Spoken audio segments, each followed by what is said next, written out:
Vedant's Wellness Center, where food become your medicine. Call 905-944-664. నమస్తే, welcome back to iDream media. నేను మీ ఝాన్సీ. ప్రస్తుతం మనతో gastro surgeon doctor Shriman Narayana గారు ఉన్నారు ఫ్రమ్ మెడికవర్ హాస్పిటల్ నుంచి. వారిని అడిగి గర్ల్ బ్లాడర్ స్టోన్స్ అసలు ఇవి ఎలా ఫామ్ అవుతాయి, వచ్చినప్పుడు ఏం చేయాలి, ఎవరెవరిలో వచ్చే అవకాశం ఉంది, జెనెటికల్ పరంగా వచ్చే అవకాశం ఉందా, ఈ విషయాలను డిస్కస్ చేద్దాం. నమస్తే సార్. నమస్తే. సార్, ఎవరిలో వచ్చే అవకాశం ఉంది? చాలా డిసీజెస్ జెనెటికల్గా వస్తాయని చెప్తుంటారు. సో ఈ సిచ్యువేషన్ కూడా అలా వచ్చే అవకాశం ఉందా? జనరల్గా గాల్ బ్లాడర్ స్టోన్స్ అండి మనకి ఫుడ్ హ్యాబిట్స్ వల్ల వస్తాయి. యాక్చువల్గా ఫుడ్ హ్యాబిట్స్ జనరల్గా అవుట్ సైడ్ ఫుడ్ తీసుకున్నాం, ఆయిలీ ఫుడ్, ఫ్యాటీ ఫుడ్ ఎక్కువ తీసుకుంటున్న వాళ్ళకి, నెక్స్ట్ ఏంటంటే ఇర్రెగ్యులర్ డైట్ హ్యాబిట్స్ ఉంటాయి అనమాట. అంటే మార్నింగ్ బ్రేక్ఫాస్ట్ స్టాప్ చేస్తారు, లంచ్ ఎక్కువ తినేస్తారు, మళ్ళీ నైట్ డిన్నర్ ఎక్కువ చేస్తారు. ఇట్లా ఇర్రెగ్యులర్ డైట్ హ్యాబిట్స్ ఫాలో చేసేవాళ్ళు, అవుట్ సైడ్ ఫుడ్ ఎక్కువ తీసుకునే వాళ్ళకి, ఫ్యాటీ ఫుడ్, ఆయిలీ ఫుడ్ తీసుకునే వాళ్ళకి, స్మోకింగ్, ఆల్కహాల్ తీసుకునే వాళ్ళకి ఎక్కువగా వస్తుంది అనమాట. బట్ జనరల్గా మనం చూసే ప్రాక్టీస్లో, డే టు డే ప్రాక్టీస్లో ఏంటంటే ఏ ఏజ్ గ్రూప్లో అయినా సరే గాల్ బ్లాడర్ స్టోన్స్ వచ్చే ఛాన్సెస్ ఉంటాయి. ఇంతకుముందు మేము స్టార్టింగ్లో ఉన్నప్పుడు ఏమనుకున్నాం అంటే ఫీమేల్స్లో ఎక్కువ అనేది. ఇప్పుడు 1 year బాయ్ దగ్గర నుంచి 100 years వాళ్ళకు కూడా ఎవరికైనా సరే గాల్ బ్లాడర్లో స్టోన్స్ వస్తాయి. చాలామంది అడిగే క్వశ్చన్ ఏంటంటే మేము అన్నీ ఫాలో అవుతున్నాము, డైట్ రిస్ట్రిక్షన్ చేస్తున్నాము, అన్నీ చేస్తున్నాము, అయినా కూడా మాకు స్టోన్స్ ఎందుకు వచ్చాయని అడుగుతారు.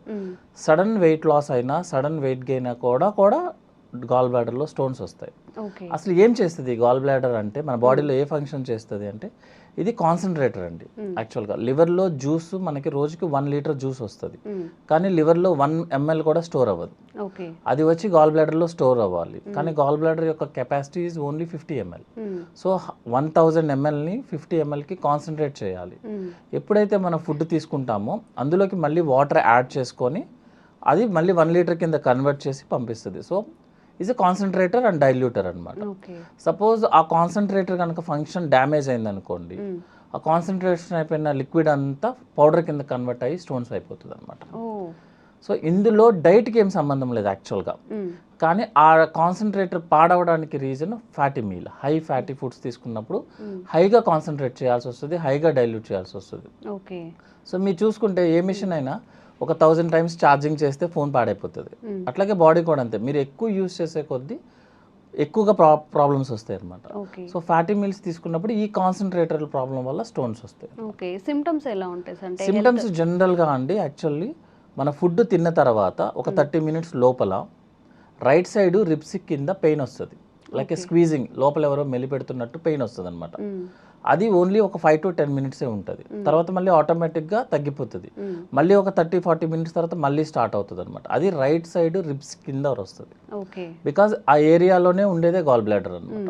ఓకే, కొంతమందికి ఏంటంటే ఎక్సెసివ్ బ్లోటింగ్ ఉంటుంది యాక్చువల్గా, అంటే స్టమక్ అంతా బాగా గ్యాస్తో పట్టేసినట్టు ఉంటుంది. కానీ గ్యాస్ ప్రాబ్లం ఉన్న వాళ్ళకి కూడా సేమ్ కంప్లైంట్ ఉంటుంది. వాళ్ళకి డిఫరెన్స్ ఏమవుతుంది అంటే, వాళ్ళకి ఎప్పుడు ఉంటుంది గ్యాస్ వాళ్ళకి, కానీ గాల్ బ్లాడర్ ఉన్న వాళ్ళకి ఏంటంటే తిన్న తర్వాత ఇంకా ఎక్కువ బ్లోటింగ్ పెరిగిపోతుంది అనమాట. తర్వాత మన వామిటింగ్ సెన్సేషన్ వస్తుంది కొంతమందిలో. కొంతమందికి ఏంటంటే వామిటింగ్ సెన్సేషన్తో పాటు వామిటింగ్స్ కూడా అవుతాయి. కొంతమందికి జాండిస్ వస్తుంది. జాండిస్ అనేది ఏంటంటే యాక్చువల్గా గాల్ బ్లాడర్ కాంప్లికేషన్స్ వస్తాయి అనమాట. కొంతమందికి ప్యాంక్రియాటైటిస్తో ప్రెజెంట్ అవుతారు. సో రెగ్యులర్గా వచ్చేది మాత్రం తిన్న తర్వాత ఒక 1/2 hour లోపల రైట్ సైడ్ రిబ్స్ కింద పెయిన్ వస్తే జనరల్గా గాల్ బ్లాడర్ పెయిన్ అని చెప్తాం. అందులో ఇక్కడ ఒక ప్రాబ్లం ఉంటుందండి. యాక్చువల్గా మన బాడీలో పైనుంచి కింద వరకు లెక్క పెట్టుకుంటే ఒక 20 symptoms ఉంటాయి, డిసీజ్ మాత్రం ల్యాక్స్లో ఉంటాయి. సో ప్రతి సిమ్టమ్ని ఒక చిన్న కంప్లైంట్ రాగానే ఇది క్యాన్సర్, ఒక చిన్న కంప్లైంట్ రాగానే ఇది గాల్ బ్లాడర్ స్టోన్ చెప్పడానికి ఉండదు యాక్చువల్గా. హిస్టరీ ఇంపార్టెంట్, సిమ్టమ్స్ అన్ని చూసుకొని స్కాన్స్ అన్ని చేసిన తర్వాత మాత్రమే ఒక పేషెంట్కి ఈ జబ్బు ఉందని మనం కన్ఫర్మ్ చేస్తాం, కానీ మనం సజెషన్ చేయడానికి ఈజీగా ఉంటుంది అన్నమాట. సో ఈ కంప్లైంట్స్ వస్తాయి. ఓకే, అండ్ సర్జరీ వరకు వెళ్ళాల్సిన సిచ్యువేషన్స్ ఏమొస్తాయండి? సివియారిటీని బట్టి, వాళ్ళ బాడీ టైప్ని బట్టి సర్జరీ సజెస్ట్ చేస్తారా, లేకపోతే ఎలా? జనరల్గా అండి గాల్ బ్లాడర్లో ఒకసారి స్టోన్ వచ్చింది అంటే అర్థం ఏంటంటే గాల్ బ్లాడర్ దాని ఫంక్షన్ చేయట్లేదు. ఒకసారి చేయట్లేదంటే ఇంకా దట్ ఈస్ ఎండ్, ఇంకా మళ్ళీ జీవితంలో మళ్ళీ ఇంకొకసారి ఆ ఫంక్షన్ చేయదు అది. సో గాల్ బ్లాడర్లో ఒక పేషెంట్ కనుక పెయిన్ వచ్చింది అంటే స్టోన్ వల్ల, ఆ పేషెంట్కి కంపల్సరీగా ఓన్లీ ఆప్షన్ ఈ సర్జరీ. అలా కాకుండా కొంతమంది రెగ్యులర్ స్కాన్స్ చేస్తారు. ఇప్పుడు రెగ్యులర్ హెల్త్ చెకప్లో గాల్ బ్లాడర్లో స్టోన్స్ కనిపిస్తాయి అన్నమాట. వాళ్ళకి కూడా ఆప్షన్ ఏంటంటే సర్జరీకి వెళ్ళమనే చెప్తాము. ఎందుకు అంటే gall bladder, liver pancreas 3 inter connected అయి ఉంటాయి యాక్చువల్.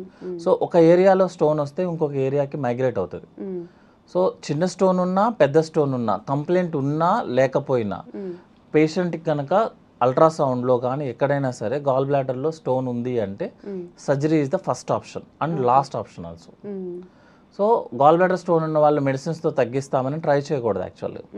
ఎందుకు అంటే కంపల్సరీ ఇస్ ద సర్జరీ అండి. Kidney is the different story. So అందరూ ఏం చేస్తారంటే కిడ్నీలో స్టోన్ కరిగిస్తారు కదా, కిడ్నీలో యూరిన్లో వెళ్ళిపోతుంది కదా, గాల్ బ్లాడర్లో ఎందుకు వెళ్ళదు అంటారు. యాక్చువల్గా గాల్ బ్లాడరు ఫుడ్ పైప్కి కనెక్ట్ చేసే మధ్యలో లివర్ ఉంటుంది, ప్యాంక్రియాస్ ఉంటుంది.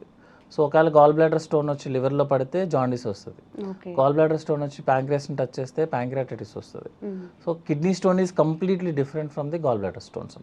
సో ఎవరైనా గాల్ బ్లాడర్లో స్టోన్స్ ఉన్నాయి అంటే స్టోన్ సైజ్ ఎంత, స్టోన్ సైజ్ తగ్గిందా లేదా, ఎన్ని నెంబర్లు ఉన్నాయి. చాలా మంది అడుగుతారు ఎన్ని నెంబర్లు ఉన్నాయి సార్ స్టోన్స్ నెంబర్ అని. 1 ఉన్నా 100 ఉన్నా surgery is the same. So gall bladder stones ఉంటే only option is gall bladder surgery. Okay. And surgery తర్వాత కూడా ఏమైనా సైడ్ ఎఫెక్ట్స్ వచ్చే అవకాశం ఉందా? అంటే ఏజ్ని బట్టి అలా ఏమైనా డిసడ్వాంటేజెస్ ఉంటాయా? జనరల్గా అండి గాల్ బ్లాడర్కి ఏం సర్జరీ చేస్తామంటే లాప్రోస్కోపిక్ సర్జరీ, ఇప్పుడు రోబోటిక్ అనమాట. లాప్రోస్కోపిక్ సర్జరీ అంటే like key hole surgery, 5 holes ఉంటాయి. రోబోటిక్ కూడా సేమ్ హోల్స్ ఉంటాయి అనమాట. కొంతమందిలో 4 హోల్స్తోనూ కొంతమందిలో 5 హోల్స్ పెట్టాల్సి వస్తుంది. జస్ట్ పెన్ సైజ్ హోల్స్ ఉంటాయి అనమాట, అంతకు మించి ఏముండదు. 1 డే హాస్పిటల్ స్టే ఉంటుంది. సర్జరీ ఏం చేస్తామంటే స్టోన్స్తో పాటు గాల్ బ్లాడర్ని రిమూవ్ చేయాలి. అందరూ అడిగే క్వశ్చన్ ఏంటంటే మరి బాడీలో ఒక పార్ట్ని తీసేస్తే ఏం కాదా సార్ అంటారు. అంటే గర్ల్ బ్లాడర్ మొత్తం తీసేస్తారు, రిమూవ్ చేయాల్సిందేనండి. ఎందుకంటే మీకు ఇంతకుముందే చెప్పాను కదా, స్టోన్ ఫామ్ అయిందంటే అర్థం ఏంటి, పని చేయటం మానేసింది. ఆల్రెడీ పని చేయటం మానేసింది. సపోజ్ నేను ఓన్లీ స్టోనే తీసాను, మళ్ళీ స్టోన్ ఫామ్ అవుతుంది. ఎవ్రీ 3 monthsకి ఒకసారి మన స్టోన్స్ తీసుకుంటా కూర్చోవాలన్నమాట. అట్లా కుదరదు. అంటే రిపీటివ్గా వస్తూనే ఉంటాయి. అంటే మీరు సపోజ్ నేను గాల్ బ్లాడర్ రిమూవ్ చేయలేదండి, ఓన్లీ స్టోన్సే రిమూవ్ చేసా అనుకుందాం, అది పని చేయట్లేదు, మళ్ళీ స్టోన్ వస్తుంది కదా. ఓకే. సో ఆ ఉద్దేశంతో 150 years బ్యాకే ఆ సర్జరీ రిమూవ్ చేసేసారు. ఓన్లీ ఇప్పుడు లాస్ట్ 100 years నుంచి మనం ఫాలో అవుతున్న only surgeries gall bladder removal along with the stones. Okay. దాని సైడ్ ఎఫెక్ట్స్ ఏమి ఉండవు యాక్చువల్లీ. ఎందుకు అంటే గాల్ బ్లాడర్ రిమూవ్ చేసిన తర్వాత లివర్ డ్రైనేజ్ పైప్ యొక్క సైజ్ పెరుగుతుంది. సో ఇది రిమూవ్ చేసిన దీని పని ఏదైతే స్టోరేజ్ ఫంక్షన్ ఉందో అది మన లివర్ డ్రైనేజ్ పైప్ పని చేస్తుంది, ఆ పని చేస్తుంది. జస్ట్ ఒక 1 month ఫ్రై ఐటమ్ తినకుండా ఉంటే అడ్జస్ట్ చేసుకుంటారు. సో రిమూవ్ చేసినంత మాత్రాన ఏ సైడ్ ఎఫెక్ట్స్ ఉండవు పేషెంట్స్లో. So the best surgery is the laparoscopic surgery or patient affordability అయితే robotic surgeries. Robotic surgery. Laser surgery అనేది పాసిబుల్ అవుదా సార్? యాక్చువల్గా అందరూ వాడే వర్డ్ అండి, బాగా మంచి పాష్ లాంగ్వేజ్లో ఉంటుంది యాక్చువల్గా లేజర్ సర్జరీ అనేది. యాక్చువల్గా అందరికీ తెలియాల్సిన విషయం ఏంటంటే లేజర్ అనేది సర్జరీ కాదు. ఇప్పుడు లాప్రోస్కోపీ అంటే ఒక ఇన్స్ట్రుమెంట్, రోబో అంటే ఒక ఇన్స్ట్రుమెంట్. లేజర్ అంటే ఏంటంటే మనం జనరల్గా బ్లేడ్ వాడతాము. కొంతమంది మనిషిని కట్ చేయాలంటే బ్లేడ్ వాడతారు, కొంతమంది కాటరీ మిషన్ వాడతారు, ఎలక్ట్రికల్ పవర్ వాడతారు, కొంతమంది లేజర్ వాడతారు. మనిషిని కట్ చేసే technique is laser. It's not a surgery, అదొక కట్టింగ్ టెక్నిక్ యాక్చువల్లీ. బట్ దాన్ని అందరూ ఏంటంటే అదొక సర్జరీ కింద మార్చుకున్నారు.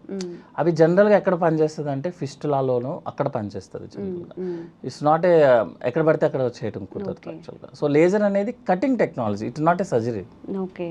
అండ్ ఆఫ్టర్ సర్జరీ తర్వాత అంటే వాళ్ళకి రెస్ట్ పీరియడ్ కానివ్వండి, ఫుడ్ హ్యాబిట్స్, లైఫ్ స్టైల్ ఎలా ఉంటే మంచిది? ఆఫ్టర్ సర్జరీ అయిపోయిన తర్వాత 1 month వరకు ఫ్రై ఐటమ్ తినడానికి లేదండి. ఎందుకు అంటే మనం అడ్జస్ట్ అవ్వాలి కదా, ఒక పార్ట్ని రిమూవ్ చేసాము, లివర్ డ్రైనేజ్ ట్యూబ్ అడ్జస్ట్ చేసుకోవడానికి 1 month పడుతుంది. ఆ 1 month మాత్రం ఫ్రై ఐటమ్ ఆయిల్ ఐటమ్ తినకుండా ఉంటే సరిపోతుంది, మిగతా ఏం రిస్ట్రిక్షన్ ఏ ఉండదు. చాలా మంది అడుగుతారు కందిపప్పు తినొచ్చా, పెసరపప్పు తినొచ్చా అనేది. జనరల్గా మన బాడీకి ఏ ఫుడ్ పడుతుంది అనేది మనం బాడీ చెప్పేస్తుంది యాక్చువల్లీ. దానికి డైటిషియన్ న్యూట్రిషన్స్ ఏమీ అవసరం లేదు యాక్చువల్లీ. ఒక ఫుడ్ ఐటమ్ మనకి పడలేదు అనుకోండి, ఆ ఫుడ్ ఐటమ్ని కొన్ని రోజులు ఆపితే సరిపోతుంది యాక్చువల్గా. మన బాడీకి యాక్చువల్గా ఫుడ్ పడకపోవడం ఏమి ఉండదండి. జనరల్గా పడకపోయేది ఏంటంటే సాల్ట్, పెప్పరు, ఆయిల్, అవి ఇంపార్టెంట్ యాక్చువల్గా. మనం యాడ్ చేసేదే ఇంపార్టెంట్, ఫుడ్ ఎప్పుడు కాదు, ఎప్పుడు డిఫరెన్స్. ఓకే. సో మనకి ఎప్పుడైనా ఇండైజెషన్ ప్రాబ్లం వచ్చిందంటే అర్థం ఏంటంటే మనం ఆయిల్ ఎక్కువ తీసుకుంటున్నామని, అంతేగాని ఫుడ్ ఎక్కువ తీసుకుంటున్నామని కాదు actual. Okay. So after surgery complications face చేసే పేషెంట్స్ నంబర్ ఎక్కువగా ఉంటుందా? జనరల్గా ఎక్స్పీరియన్స్డ్ సర్జన్ ఉన్నప్పుడు గాల్ బ్లాడర్ సర్జరీ అనేది 15 to 20 minutesలో అయిపోతుందండి. సపోజ్ లోపల మనకి ఇన్ఫెక్షన్ ఎక్కువ ఉంది, గాల్ బ్లాడర్ అంతకుముందు రిపీటెడ్గా పెయిన్స్ వచ్చాయి, పేషెంట్ ఫీవర్తో ఉన్నారనుకోండి, అంటే అర్థం ఏంటంటే గాల్ బ్లాడర్ లోపల ఇన్ఫెక్షన్ ఉంటే లెక్క అనమాట. అది కొంచెం కాంప్లికేటెడ్ అవుతుంది. అప్పుడప్పుడు లివర్ నుంచి జ్యూస్ లీక్ అవుతుంది అనమాట.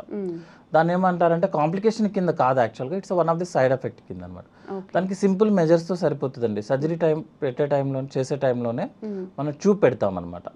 ఏదైనా లీక్ ఉన్నా అందులోంచి వచ్చేస్తుంది.